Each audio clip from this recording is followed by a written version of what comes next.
800 years, as these super technologies have been developed in the West, the smashing of atoms, the invention of radio, television, computers, immunology, so forth and so on, data has been arriving about the practices of Aboriginal cultures all over the planet, that they dissolve ordinary realities, ordinary cultural values, through an interaction, a symbiosis, a relationship to local plants that perturb brain chemistry. And in this domain of perturbed brain chemistry, the cultural operating system is wiped clean. And something older, even for these people, something older, more vitalistic, more in touch with the animal soul, replaces it, replaces the cultural operating system. Something not determined by history and geography, but something writ in the language of the flesh itself. This is who you are. This is true nakedness. You are not naked when you take off your clothes. You still wear your religious assumptions, your prejudices, your fears, your illusions, your delusions. When you shed the cultural operating system, then essentially you stand naked before the inspection of your own psyche. Desmond Morris called it the naked ape.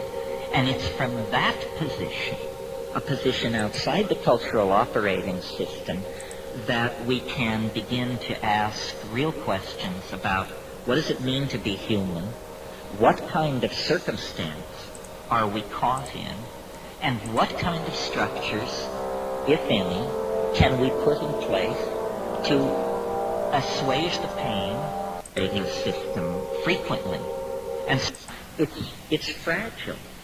It can be remade if you wish it to be. And then the question is, well, how does one download a new operating system? Well, first of all, you have to clear some space on your disk. The best way to do this is probably with a pharmacological agent. You think of some while I have a drink of water. This hippie is not wrong, okay? Now, I may disagree with Terence McKenna a lot when it comes to political ideas, but, you know, I am interested in things like ayahuasca and these altered states of consciousness and what they can reveal to us about ourselves. I'm also aware that that when it comes to like doing psychedelics and stuff, there are cases where people end up schizophrenic. You could possibly even be possessed potentially while doing these things. So it's not like it's a safe thing to do and you got nothing to worry about.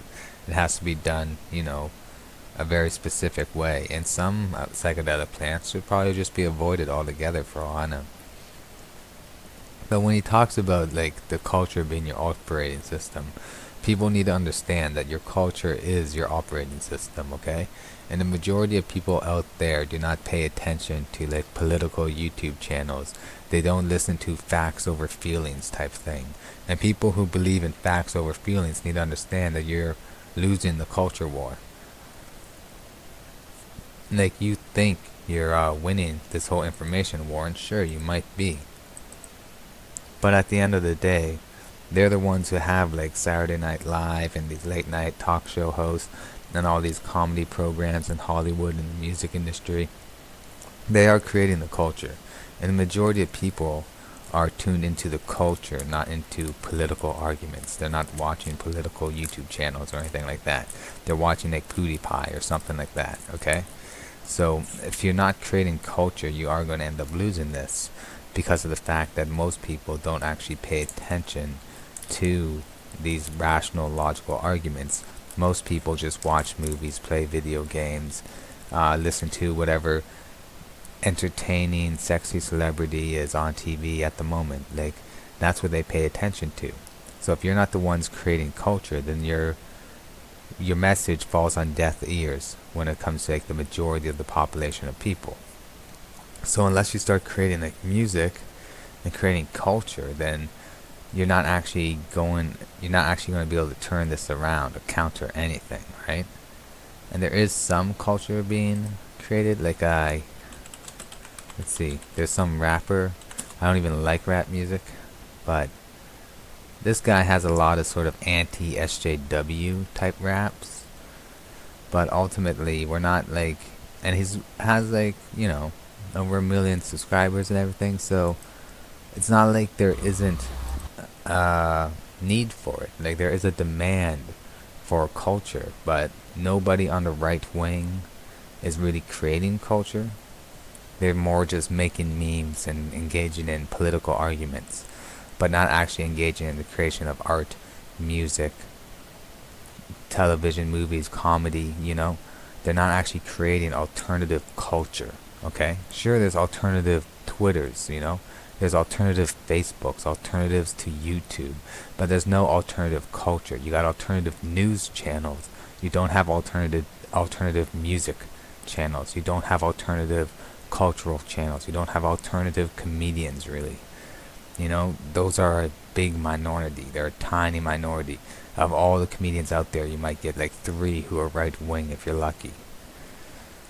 You know, so ultimately people need to start creating culture. And if you're someone who has talent in music, art, poetry, whatever, you need to start creating culture and putting it out there, because we're losing the culture war. And if you lose the culture war, you lose the majority of the people, because you have to win over the hearts and the minds of the people, not just the minds.